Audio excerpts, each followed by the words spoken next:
Ya pemirsa, terima kasih Anda masih tetap setia bersama kami di Seputar Aceh. Saudara, pemerintah Kabupaten Bener Meriah, Provinsi Aceh mengembangkan pasar tradisional demi kenyamanan para pedagang dan warga pembeli.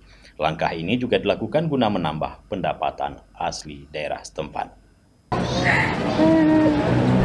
Pemerintah Kabupaten Bener Meriah mengembangkan pasar tradisional dengan memperluas sarana dan prasarana pasar, selain demi kenyamanan para pedagang dan warga untuk membeli kebutuhan pokok.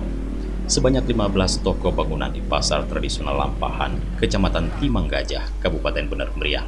Selain itu juga dilaksanakan pembangunan drainase sepanjang 225 meter kawasan pasar dengan menggunakan anggaran insentif. Langkah ini juga dilakukan guna menambah pendapatan asli daerah, serta upaya mencegah tekanan inflasi di setiap daerah dengan membangkitkan ekonomi masyarakat terutama para pedagang.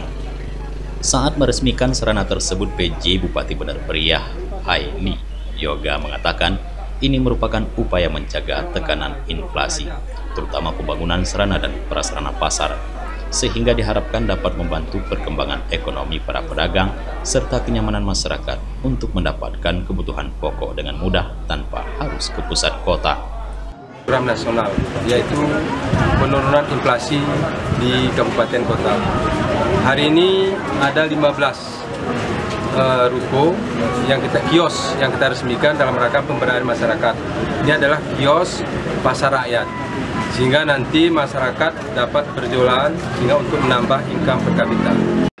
Bupati juga menghimbau kepada masyarakat serta para pedagang agar selalu menjaga kebersihan lingkungan dan memelihara sarana prasarana yang telah disediakan.